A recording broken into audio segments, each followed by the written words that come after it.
Hey, what's up? And welcome to Yep. I was a little out of frame refreshment there. hey, look who joined us. Fucking Isaac is on. Isaac. What's up, buddy? What's up, pal? All right, let's start the actual show. Yeah.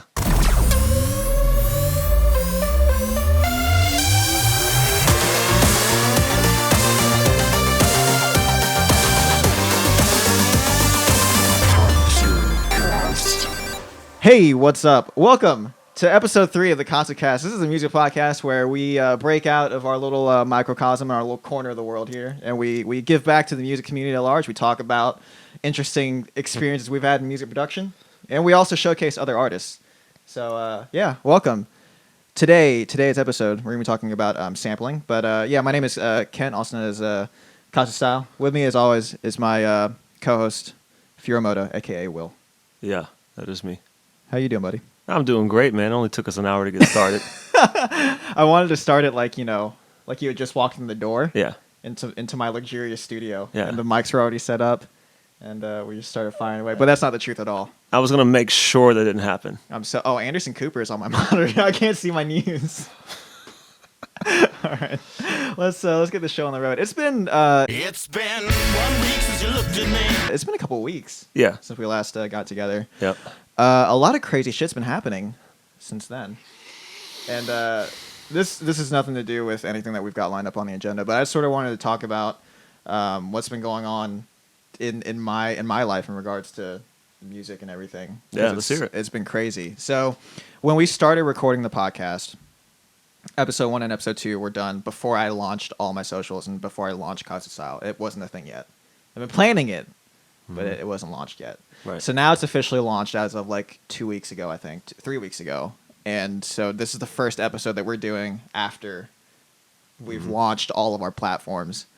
And it has been exhausting. It has been absolutely exhausting. Like, my life now revolves around creating content all night. Specifically advertising.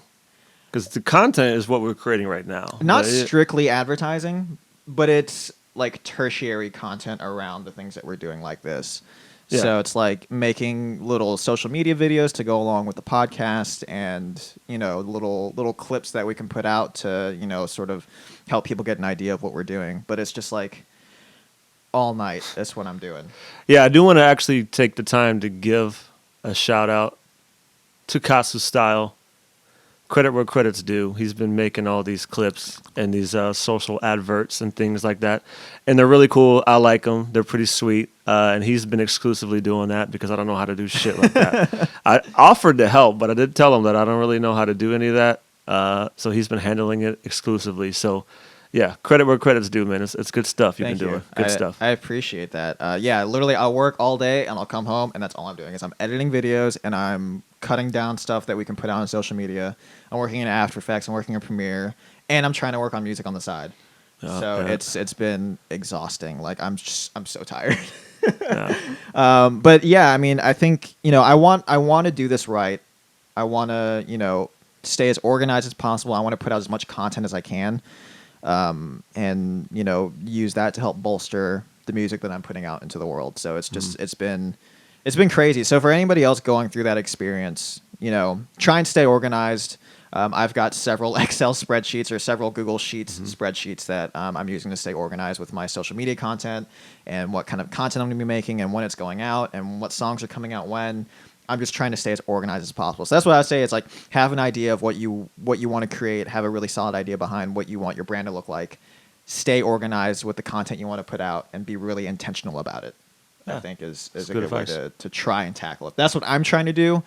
I'll report back with how well that proceeds. The results, yeah. over the coming months. My goal is to stick with it for at least 3 months. At least 3 months of consistent quality content is what I want to try and do. And then from there, see, how it goes. I'm already feeling burnt out after like 2 weeks, though. Yeah. It's tough, man. It's so tough. But yeah, that's I've had a couple exciting things coming out from this. Is that a few people reaching out for collabs. So I'm working on like 3 collaborations right now. Nice. So you sent me Outbound Responder. So I Yeah. haven't really done a whole lot on that, but we just started kind of messing with it. So we're gonna work on that, and then actually, this is really exciting.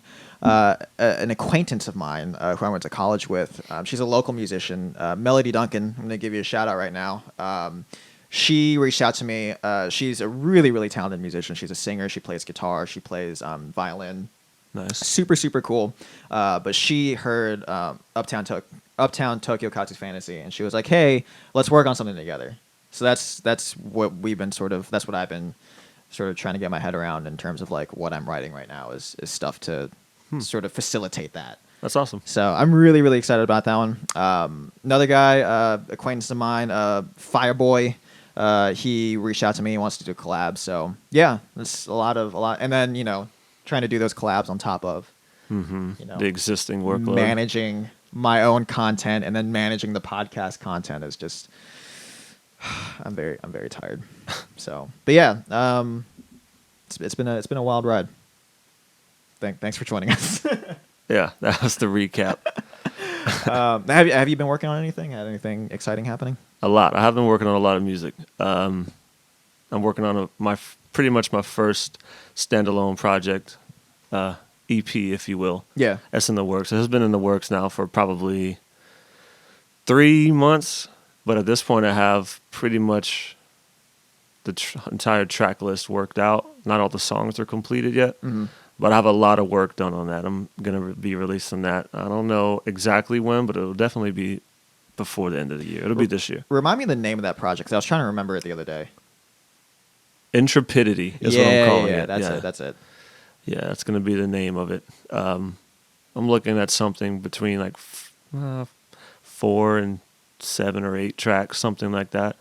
Like I said, most of them, the groundwork is pretty much done. I have to just go in and finish some arranging and mixing, and then it'll be good to go. Yeah, I'm excited about that. Yeah, I'm excited to hear what comes out of it. I mean, I think you mentioned a big part of this project for you is just reaching outside of your comfort zone and really just going for broke, right? Yeah. I feel like I can hear that coming out and stuff that just the little snippets you've sent me is just like, it still sounds like you, but I can hear that it's a little bit unhinged, which is really, really exciting for me as a listener. It's just really exciting to know that that's sort of what's coming out. Yeah. Well, then look forward to more. Then I think within the last year, I started to explore different sounds, and hopefully this project will be a good example of that. Mm-hmm. Yeah. Mm-hmm. Yeah, I'm excited. Coming soon. Yeah. We'll keep you updated. Yeah. So, all right. So let's. I want to talk about news. Let's do some music news. I'll go and kick this off because I got a few things prepared that I found that I thought were kind of interesting. I saw this article on CNN Entertainment. Came up. Actually, Google pushed me a notification about this because they were like, "You listen to Moby." Okay. So I saw this headline: Moby cancels book tour after Natalie Portman controversy. Yeah. I didn't know there was a controversy. I never thought there was a connection there. Exactly. So This is interesting. Moby is stepping away for a minute after apologizing to Natalie Portman regarding his new memoir, Then It Fell Apart. He says, "I'm going to go away for a while, but before I do, I want to apologize again and to say clearly that all of this has been my own fault." So I guess there's been a thing going on. Exactly. That's the face that I made. I guess there's a thing going on, and it never hit my radar.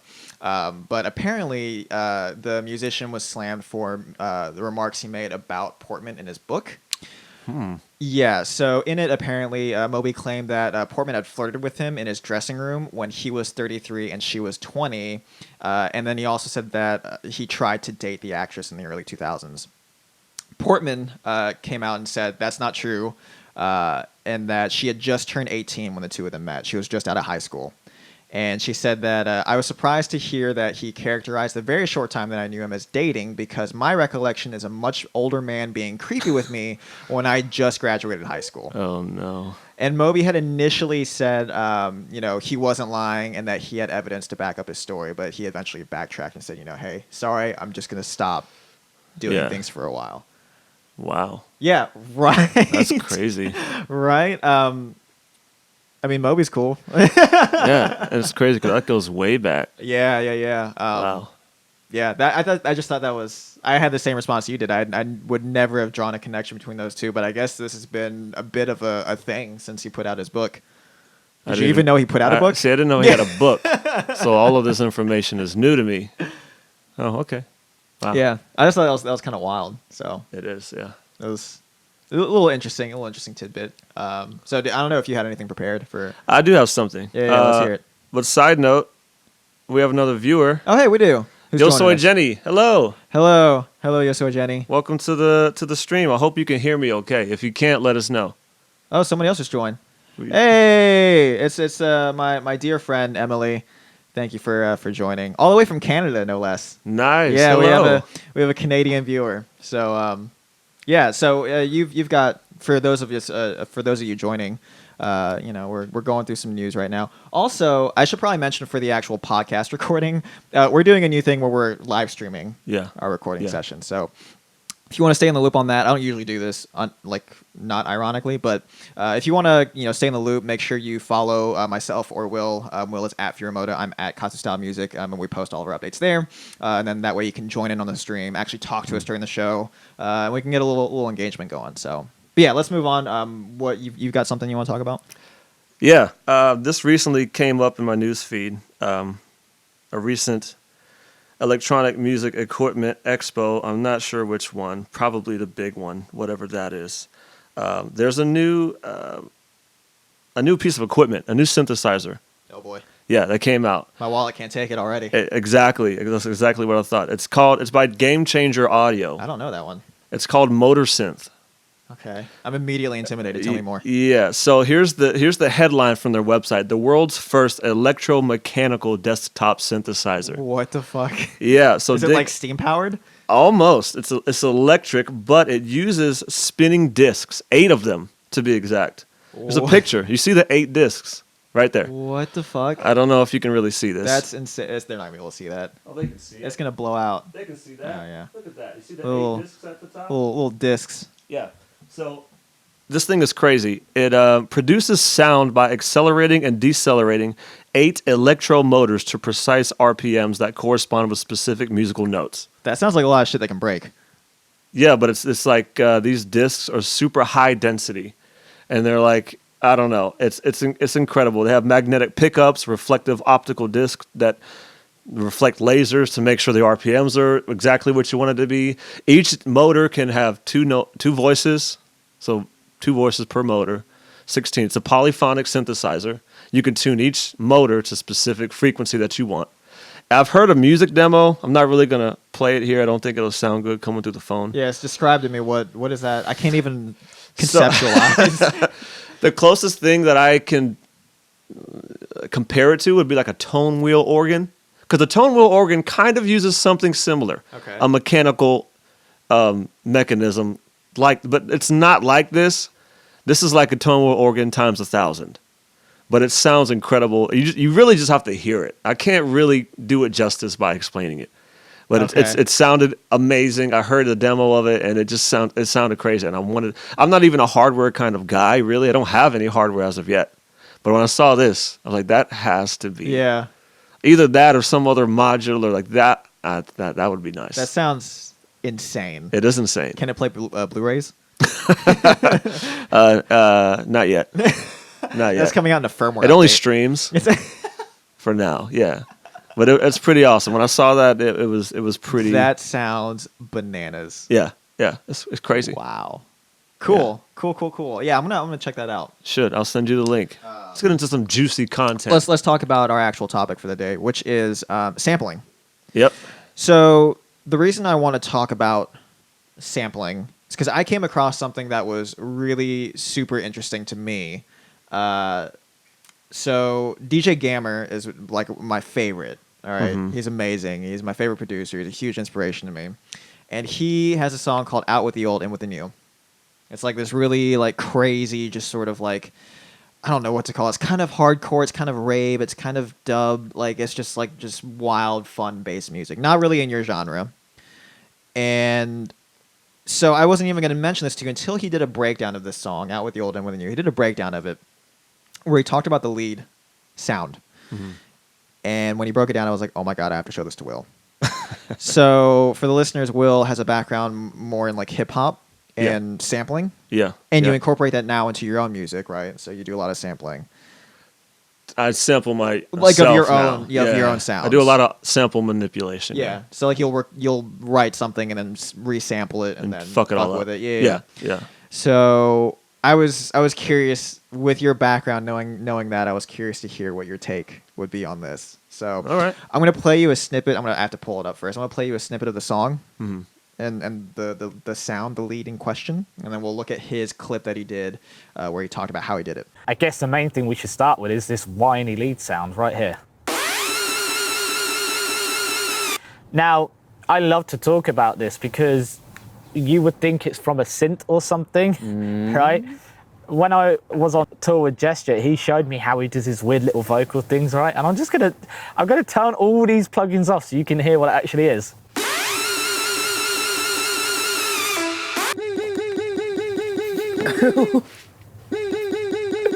What is that? So that was Gammer breaking down the song. Let me check the channel. What is this?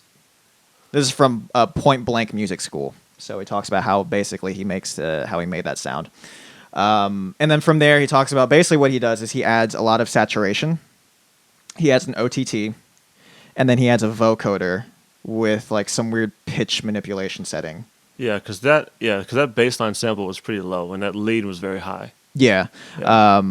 So yeah, I lost my mind when I heard that. I was like, that is the coolest thing. This is also, I had an existential crisis because I love Gammer, and he did a breakdown with Point Blank on his song The Drop, and that inspired me and gave me a lot of ideas. When I watched this breakdown for Out With The Old, I panicked. I was like, I'm never gonna know Ableton as well as he does.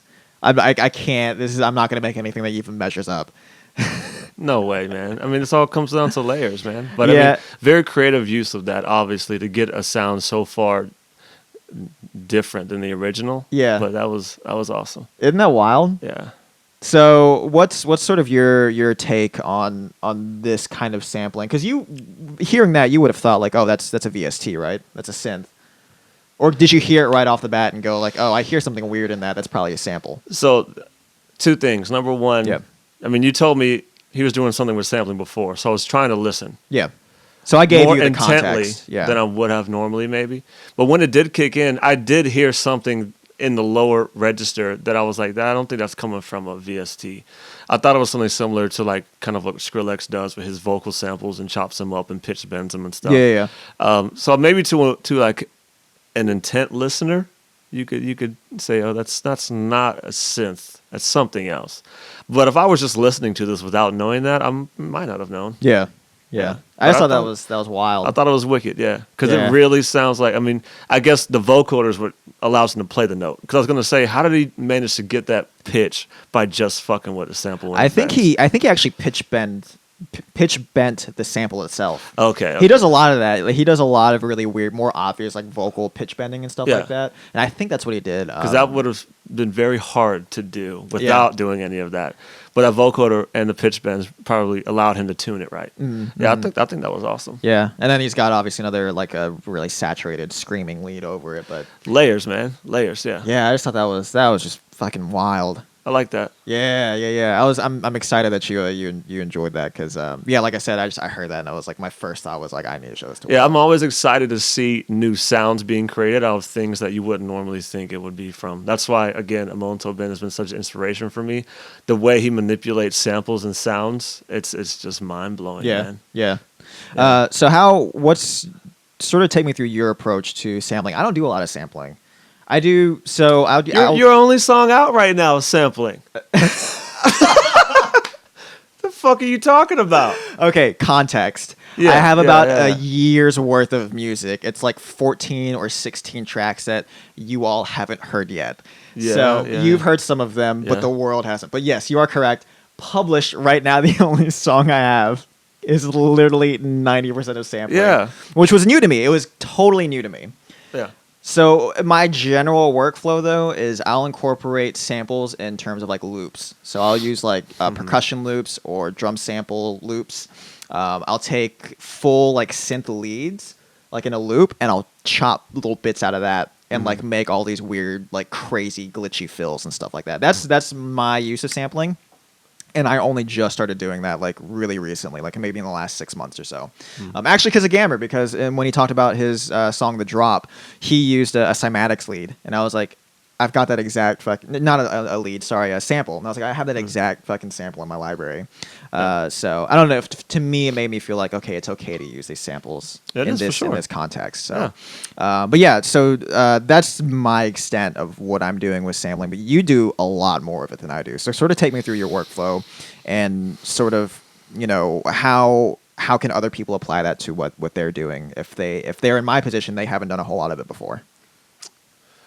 So I guess to explain that would make sense for me to kind of explain my history of experience with sampling. Right, yeah. So like you mentioned before, pretty much the first style of music I really started to produce was hip hop and like rap beats and stuff. Mm-hmm.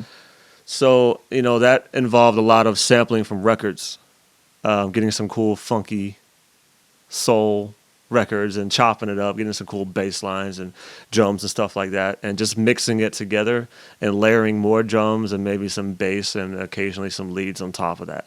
So I got used to, I think what that taught me also was how other songs are arranged, because you listen to samples so much and you could see how those songs are arranged, and you kind of try to fuck with the sample to get its own little arrangement going. Right.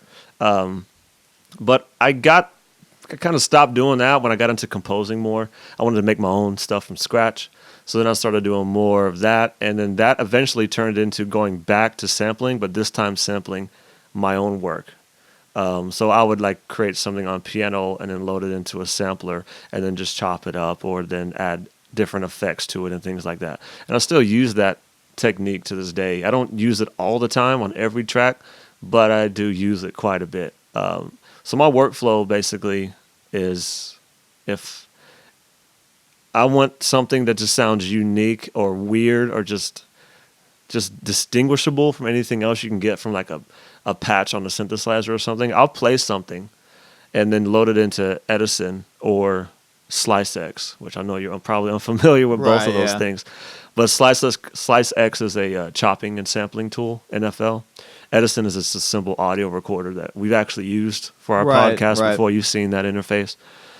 I'll take that and then just make sure it's timed up with whatever project I have, same BPM and stuff like that. That might include pitch shifting or it might not, just depending on what I want it to sound like.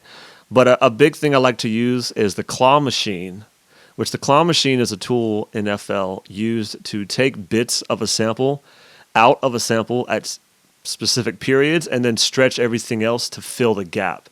So what you have left is a sample the same length as the original, but pieces have now been taken out of it at specific periods that you determine, and it's stretched everything else to fill it.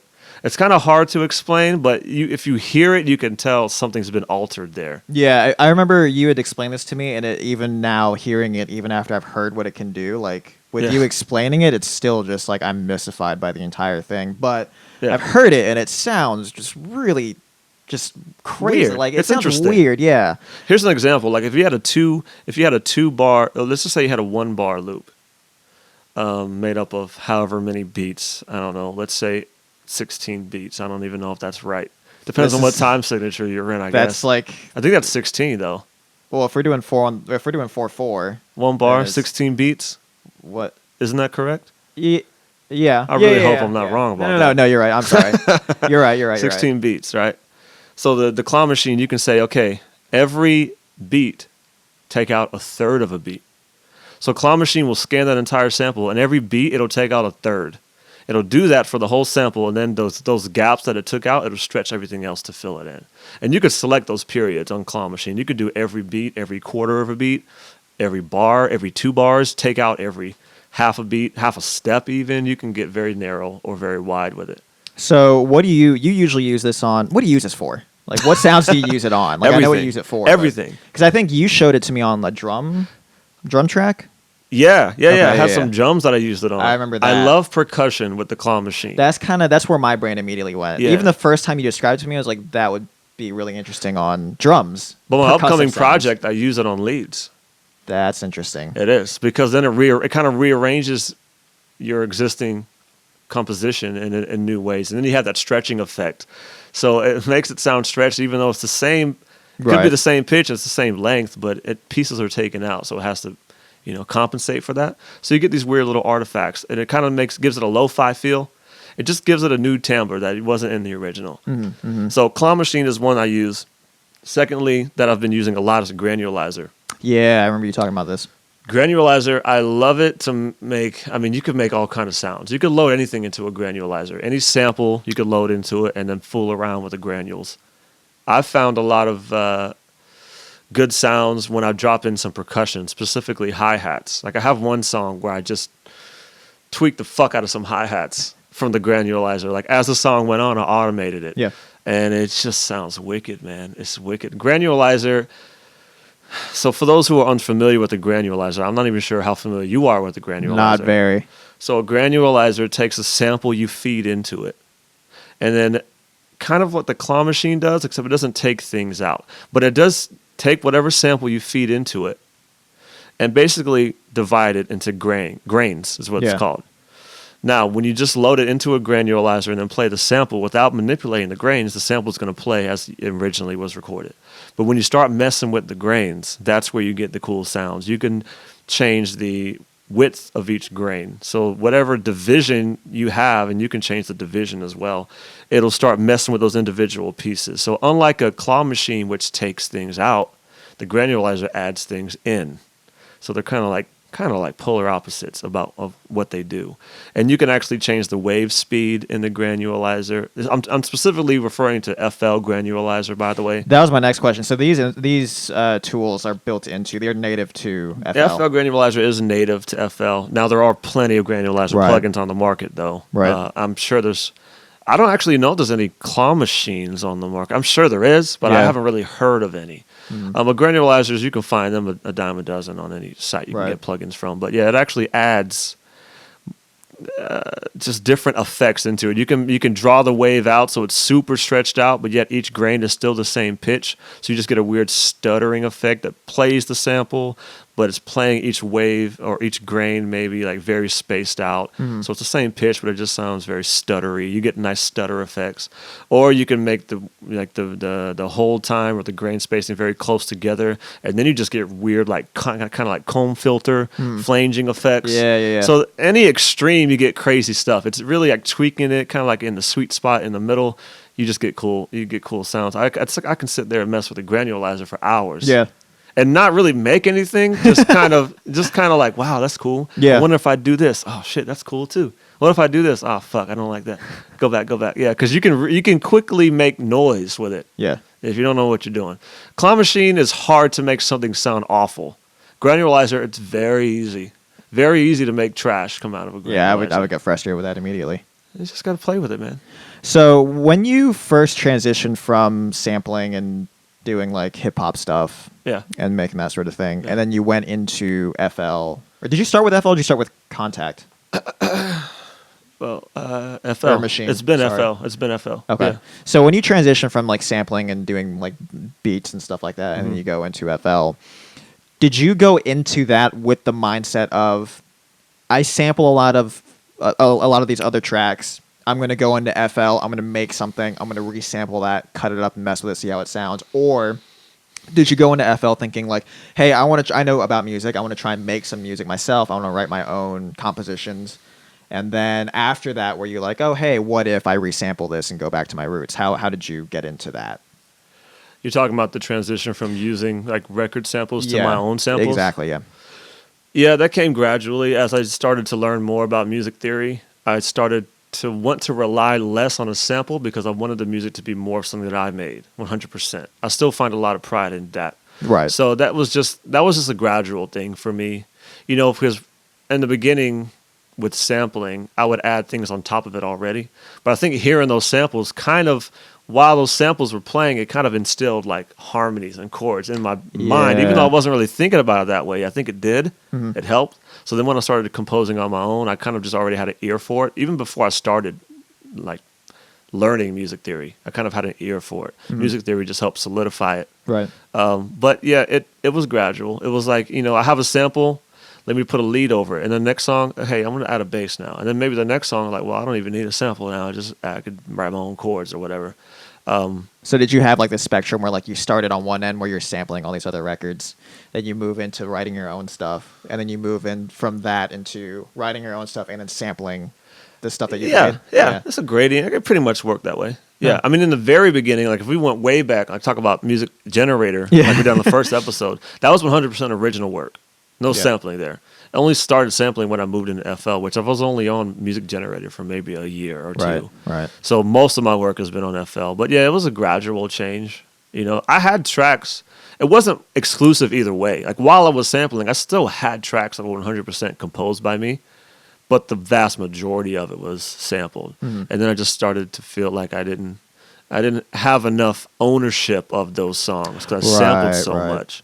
And that's why I started discovering new ways to make, you know, original recordings. And that's where I am now. Now I'm just sampling myself. Right, Just for right. fun. Yeah, like yeah. because you get more interesting sounds that way. Just like that example with Gammer. Like that sound I mean, I don't even know how you would create that on a synth. It'd be very hard. I mean, you probably could. Yeah. But it'd be hard. I don't think you can get it exactly the nuances of that sampled vocal like you could with how he did it out of a synth. Right. So I think it's just it was a natural progression for me, and now at this point, I can't even tell you the last time I've used like a sample of a song. By the way, I don't know if we've ever really.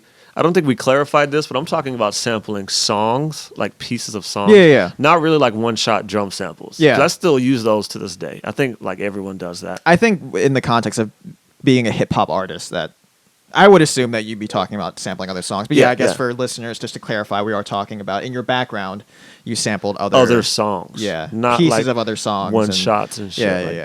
that. Yeah. So you're talking about all this stuff like granulizer and claw machine, which is really, I mean, it's cool and I'm fascinated by it. But for people that maybe are intimidated by that level of sampling, or maybe they work predominantly in MIDI and they want to maybe try to get into sampling, sort of how would you get somebody? How would you break that down to someone? Like, how can they start in it and make some cool stuff, regardless of your DAW or I guess whatever? I would ask, what do you want to sample first of all? Like if you're competent in composing and you want to just practice sampling your own work, well, that's pretty easy. I mean, you could just batch something you write into like a WAV file and then load that into a sampler and go from there.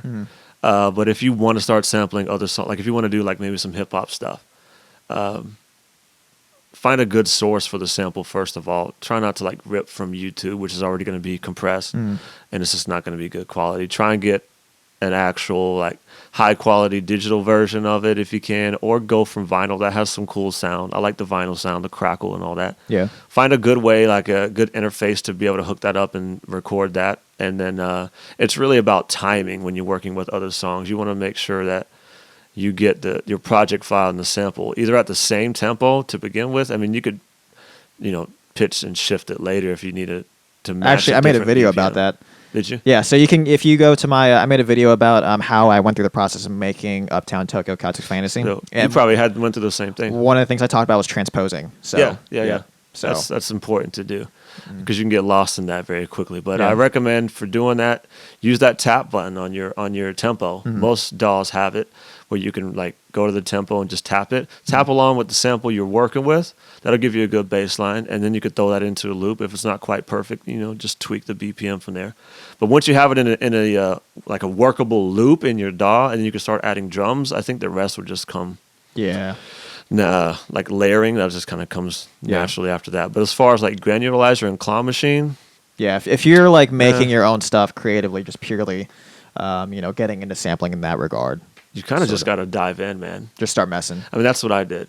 I mean, I'm sure I'm sure as with everything else, there's YouTube tutorials. Yeah. that if you really need a walkthrough, I'm sure you can find it. But my experience has just been hands on. Yeah, I learn and- better that way anyway. I think, as with a lot of things in our line of work, is that there's no right way. you That's know? true. So even when you're watching a YouTube tutorial, don't ever think that what's one person's doing is the right way to do it.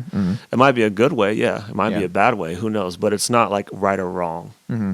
So I think it's speaking from my experience. If we're talking about backing up here, if we're talking about sampling other songs, other bits of songs to make something fun and crazy, what I did with Uptown Tokyo Katsu Fantasy is I think having an idea of what you want the song to sound like helps. If you can establish a motif or an attitude or a feeling that you want to come across within your music, that's what I did. So with Uptown Tokyo Katsu Fantasy, I knew I wanted something fun, and I wanted something upbeat. I wanted something housey. I wanted a lot of brass. I wanted funky bass lines. So that dictated what songs I looked for and what bits of those songs I pulled out. And then I used one of those songs as a through line and built around it. Okay. So I think having an idea of what you want to make in the end, or just even if you have an idea of what sort of attitude or what sort of vibe you want to bring out in your song, use that to guide your decisions in what you sample and how you apply that. I like that because I don't agree with it. Honestly. Well, yeah, we approach. I have an opposite. Our songwriting approaches are different in general. Different, yeah. So in this regard, then what? Well, let me clarify. I don't disagree. I said I don't agree. That's not entirely true. That's not your approach. What I meant is that's not my approach. Yeah. But that's why I like that you said that, because I have a different idea. Okay. I'm more just what it sounds like, what it feels like. I have never went into any type of music project thinking of what I want it to be beforehand. Mm-hmm. And I don't mean that in the sense of like the song is going to sound like this, it's going to hit these beats. I'm talking, at least in this sense, more of like, again, a general sort of just a vibe from the song. Yeah. You know, do you want something down tempo? Do you want something exciting? Do you want, you know? I don't even do that. Okay, interesting. I go based on what I find, and then I work on it. Yeah. I've always found your process to be much more organic than mine, and if anything, I'm kind of jealous of it because I can't write like that. Yeah.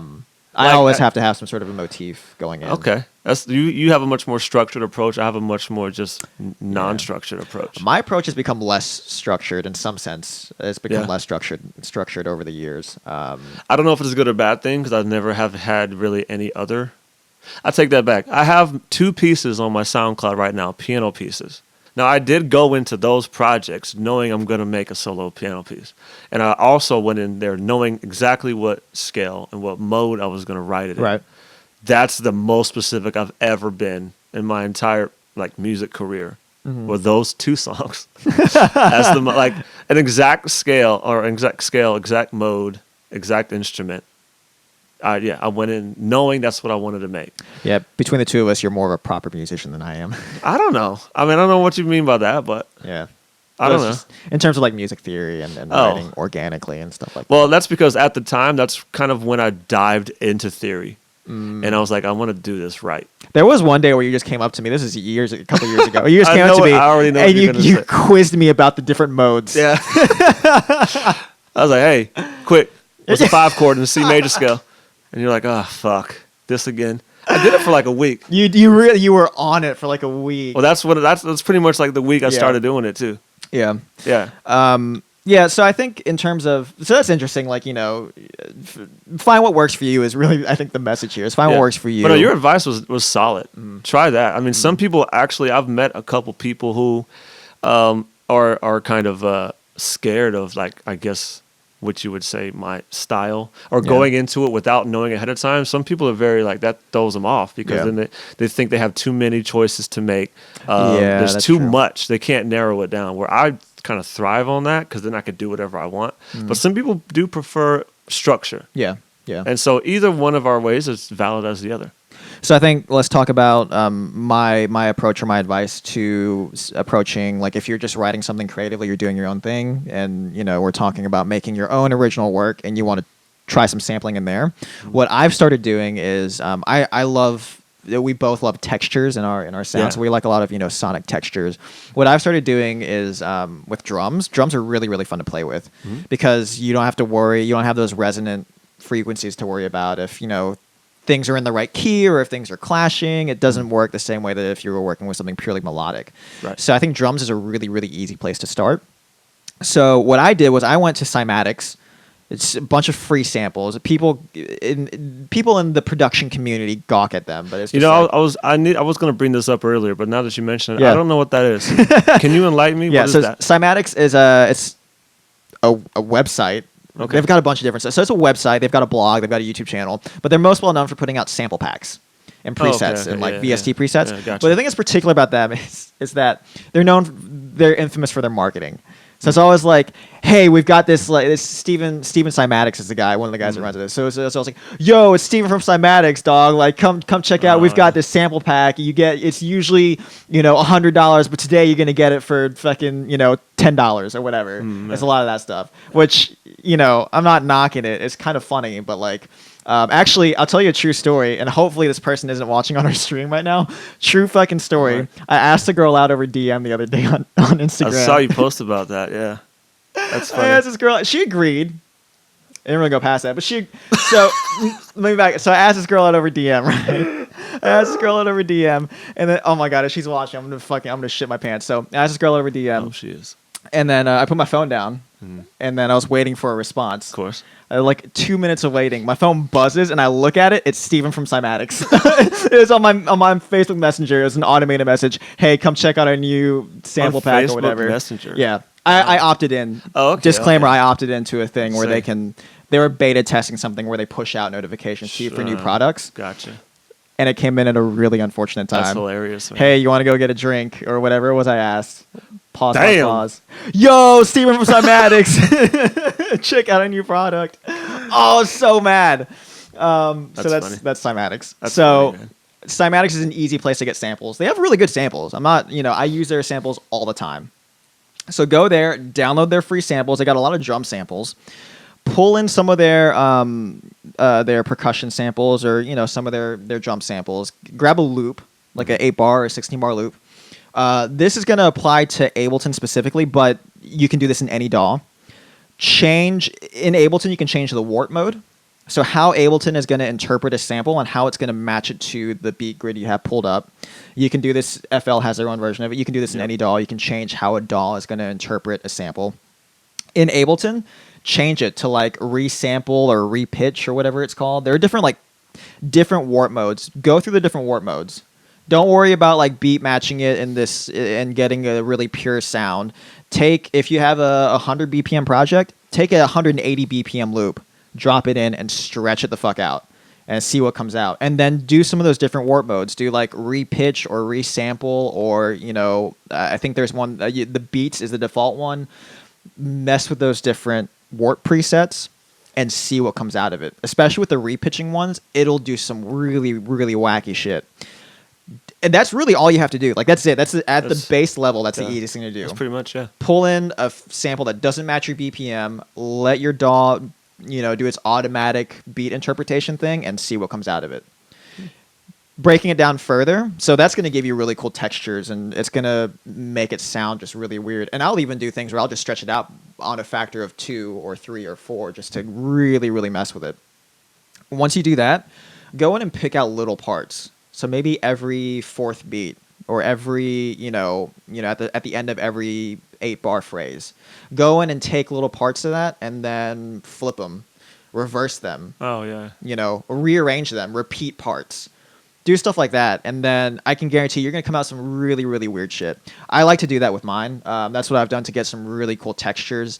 I'm putting out a remix next month. It's a remix of Massive Attack's Teardrop. This is an unofficial. They didn't reach out to me. They're like, "Hey, do you want to remix the theme song from House?" And I was like, "Yeah, sure." No, it's an unofficial remix, but in that song, I did some of that where I made some really cool textures just with glitchy sounding drums without having to go in and pull glitchy samples and then put them on a pad and then play that out and go back in and chop it up because that's what glitchy samples are. Yeah, it's resampling.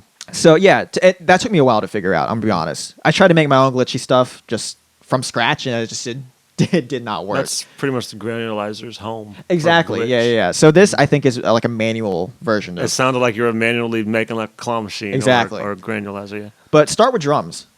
Drums are fun. Start with percussive sounds where you don't have to worry about matching a key. Just go in and just mess around and really, really mess with it. I think another thing that's really popular, it's cool with the kids, is sampling vocals. We talked about this briefly. Taking vocals and chopping them and playing something that's out. always fun. So in Ableton, you can go in, just pull in a vocal sample. You can hit slice to MIDI, and you can determine you can do 1/8 notes or quarter notes or 16th, whatever you want to do. It'll take that sample and it'll cut it up over the course of throughout however many octaves on your keyboard. Just go in and start playing. find, just play back a little, have a little 4-bar loop set, go back and play over that, and just start pressing keys and see what you can find. That's actually what I did in FL when I would load in like old school samples. Yeah. I would map them on SliceX to my keyboard and just play around. Like I think you come out with cooler stuff when it's not timed Yeah. to the BPM, because then you come up with interesting phrases and musical pieces when it's not timed to the BPM of your project. Yeah, I used to do that a lot. Yeah. So like I like to like the little in between parts, like little breaths in between verses. I like to take parts like that and use that as a motif, a percussive motif, maybe on like the 1 and the 3, and then go in and like that's the thing again for me is establishing some sort of motif to work around. So if I start hitting around keys and I find this one really cool sound, I'll hit that on maybe on the 1 of every bar. Right, and then I'll go in and like, okay, that's cool. Then I'll go in and add. I'll find another little sound that sounds kind of cool, and then I'll just make a rhythm out of it, and then start building it from there. But I think compartmentalizing that, again, for me, this is what works, and for those of you starting out, I think it's an easy way to digest the information, is to take a sample and then just compartmentalize the work, and find a cool sound, on a quarter note basis or an eighth note basis, and then just start adding things in around it. Yeah, Yeah. that's the basic. Yeah. And then from there, maybe you find you get comfortable with that. Maybe you're an FL and you use Granulizer or Claw Machine, and then you feel more at home with automating that and doing really cool stuff with that. Or maybe you compound on my method and find other things that work for you. Yeah. So yeah, I think that's my advice to people that want to get into it or are starting out in it. Since you mentioned what is it, cymatics? Yeah.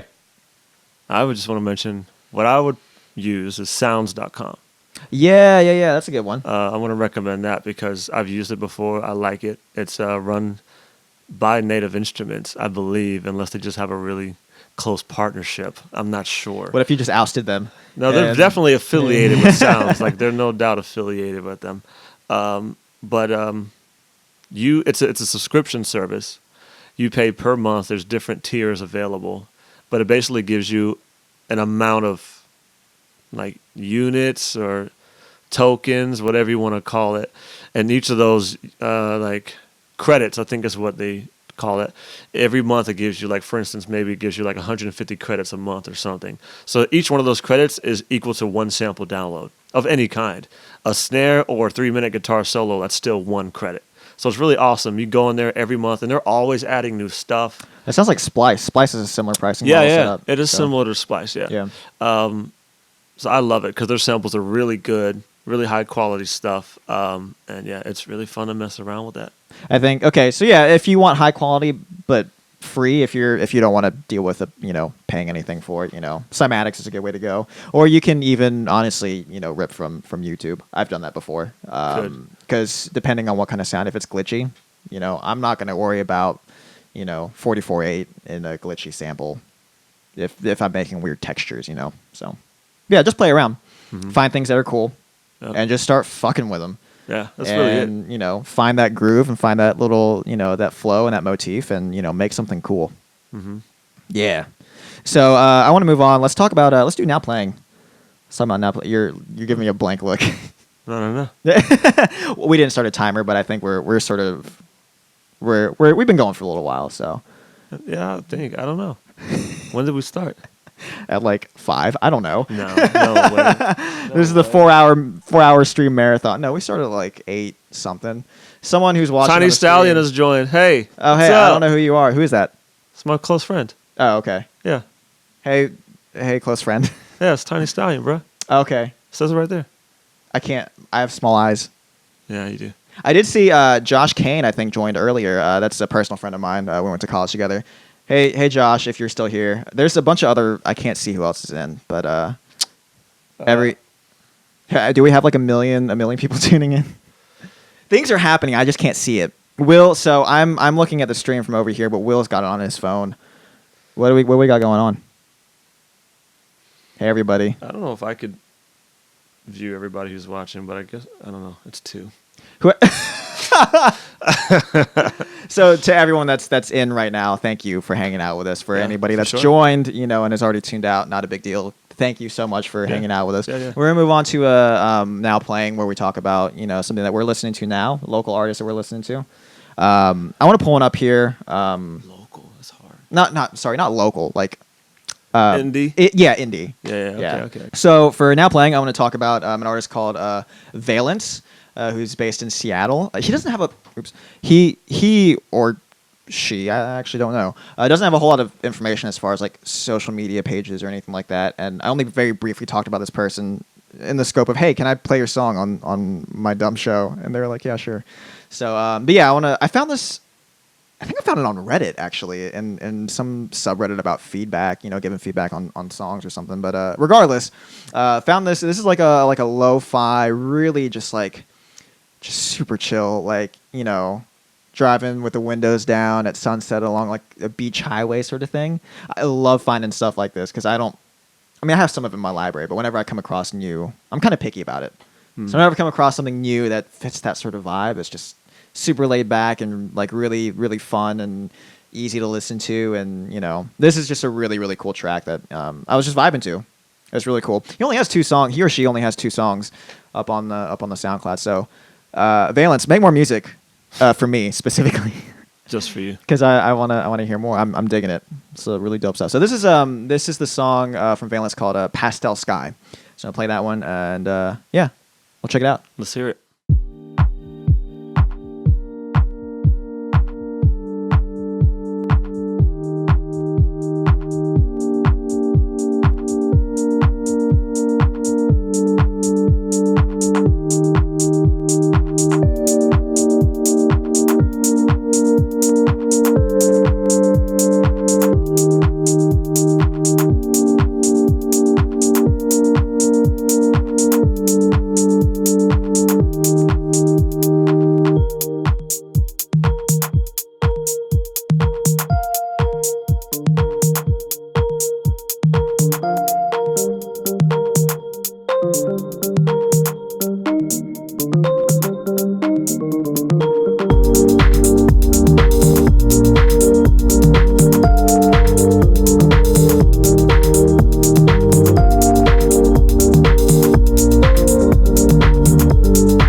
So that was a Pastel Sky by Veillance. Again, just a really fun, really chill.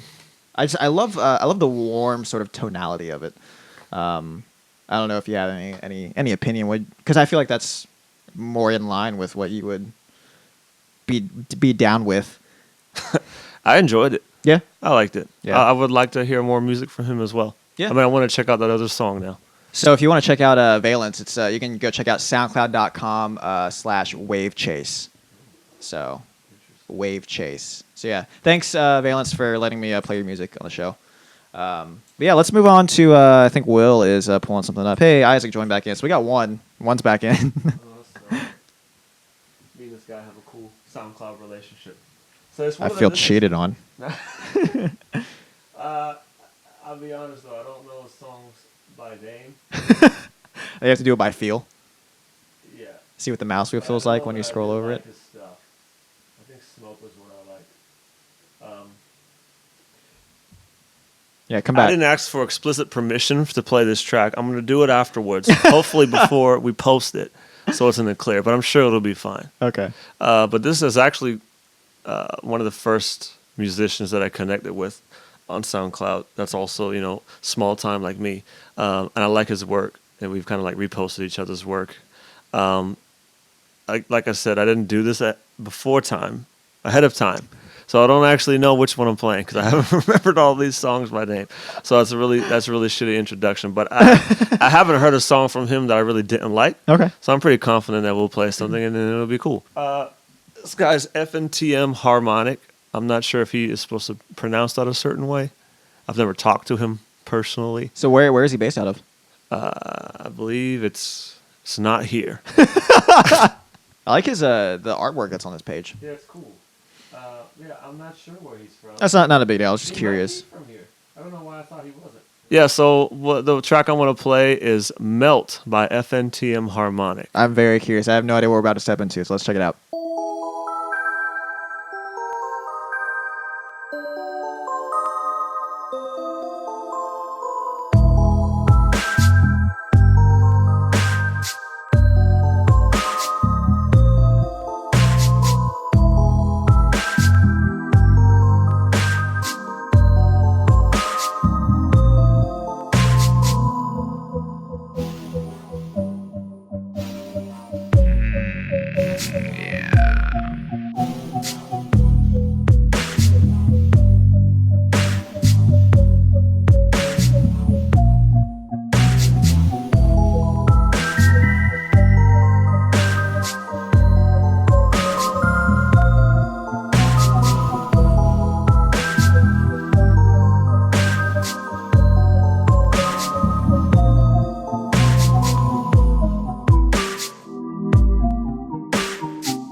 What I thought was interesting about the stuff that he makes is I guess the chords or the chord progressions he uses. I noticed that too. It's very dissonant. It's always different. It's always not what I'm expecting. That's why I keep listening to his music, because as soon as you think it's about to be what you think it's going to be, it's not. Yeah, there's sort of like this interesting sort of melodic motif that's established right away, where it's almost like a nicely ascending consonant chord progression, and I think like the third or fourth chord is something like an augmented or a diminished or something dissonant that really just hits you in the ear. Yeah. I love shit like that. That's so cool. Yeah. So a lot of his work, pretty much everyone that I can remember kind of does that, which is why I was like, I keep listening, because it never really doesn't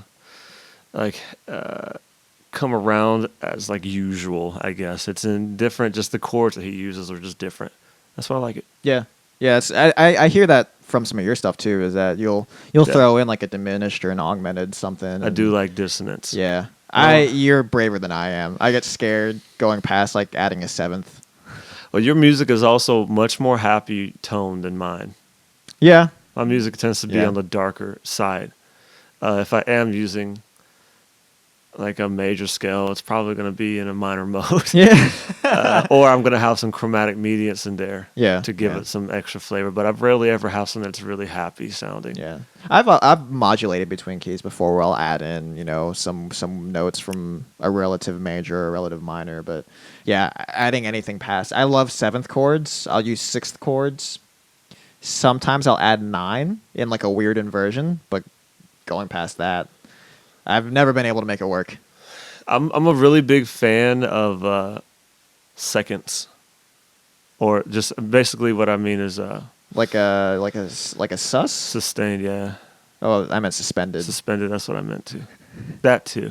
Yeah. Suspended chords. I love that. I love transitioning from suspended, especially on a one, going from like a one sus into like a 1/7 or something like that. I love doing that and having it like offset.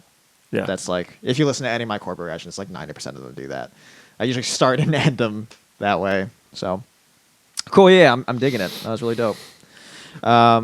Any closing remarks? I think we sort of that's the bulk of it right there. I think we, yeah, good discussion about sampling. That was fun. Yeah, I'm glad I've been holding that in for weeks now to show you that clip. So I'm so happy I finally got to talk about it with you. I think it would be cool to maybe do like some more in depth about how to actually use these tools we described. Maybe eventually one day. I think I want to feature it on the YouTube channel, on my YouTube channel. We'll do a video about it. Some tutorials about like granulizer, call machine, or just sampling in general. Yeah.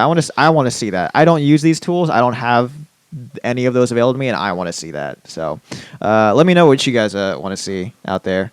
But yeah, that's I think that's sort of the bulk of it. So we'll go and wind it down here. To everyone on the stream, thank you so much for joining us. Isaac has been with us the whole time. That's just so fucking cool. That's awesome. Seriously, thank you so much. Emily was with us for, I don't think she rejoined on our second stream, but she was with us for most of it. Thank you so much. Josh Kane, Jenny, everyone that joined in. Even if it was for a second, I'm eternally grateful. Thank you so much. Thank you for listening to the podcast. We've had, into the double digits, 17, 18, 20 hits, which I didn't think we would get at all. So yeah, thank you for listening. If you like it, if you know people who would benefit from it, share it with them, spread it around, and we would appreciate it. But if you want to reach out to the show, you can reach me. I'm at Katsu Style Music on Facebook, Instagram, Twitter. Also, the podcast has its own Gmail account now that I had to set up. So katsucastpod @gmail. But yeah, you can find me there. Will, where can they find you? Catch me at Furamoda, SoundCloud, Instagram. Yeah, talk to us. Let us know what you want to see. If you have any topics for the show, we'd love to hear it. Or if you have any feedback, let us know. Yeah, definitely. Cool. Yeah, I feel good about this one. Yeah. I'm so sweaty. We should, yeah, send your music in to us. We'd like to feature it on here. I thought you were talking to me for a second. I was like, you have my music. No, fuck you. Yeah, send us your music. If you want to get featured, let us know, and we'll do it. Yeah, absolutely. Thanks, guys. Thank you. Oh, gross. Cut it.